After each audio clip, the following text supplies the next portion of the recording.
नियमावलीनुसार प्रस्ताव वाचन पहिलं झालं पाहिजे। मागच्या महासभेत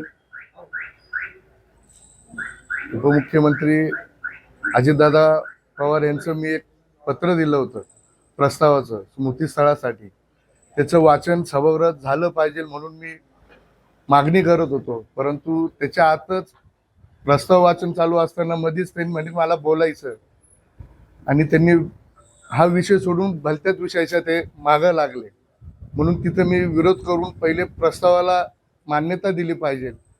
त्याच्याकरता आमचं थोडं तिथं महापौरांना विनंती करत होतो का नियमाला धरून चाललं पाहिजे, सभागृहाची गरिमा राखली पाहिजे।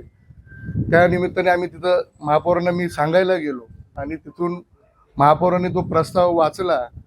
मी महापौरांचं, आयुक्तांचं, उपमहापौरांचं देखील अभिनंदन करतो का सर्व सदस्यांचं अभिनंदन करतो का एकमुखाने सर्वांनी तो प्रस्ताव मान्य केला। त्याचा ठराव देखील आजच्या आज होऊन तो आपण राज्य सरकारकडे पाठवणार आहोत आणि 27 तारखेला सुनेत्राताई नाशिकला आहेत, त्या दिवशी देखील सुनेत्राताईंची आपण त्या पेलिकन पार्क येथे छत्रपती शिवाजी महाराज उद्यान इथे आपण त्यांचं पाणी दौरा ठेवणार आहोत। अशा पद्धतीने आज ठराव मंजूर झाल्याबद्दल मी सर्वांचं अभिनंदन करतो का ज्या अजितदादांनी महाराष्ट्रासाठी रात्रीचा दिवस, दिवसचा रात्र करून महाराष्ट्रासाठी एक चांगलं काम उभं केलं, ह्या अजितदादांच्या स्मृतीस्थळासाठी आज त्यांनी मंजुरी दिलेली आहे।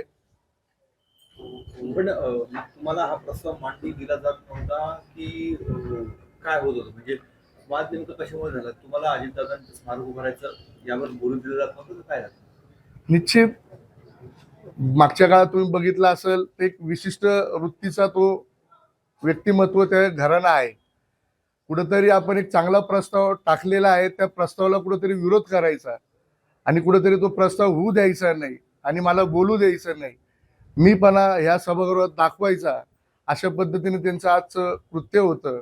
परंतु ते कृत्य आपण सर्व सभागृहाने एकमुखाने त्यांना विरोध केला आणि तो प्रस्ताव वाचन करायसाठी आम्ही आग्रह धरून तो प्रस्ताव वाचला आणि तो मंजूर केला।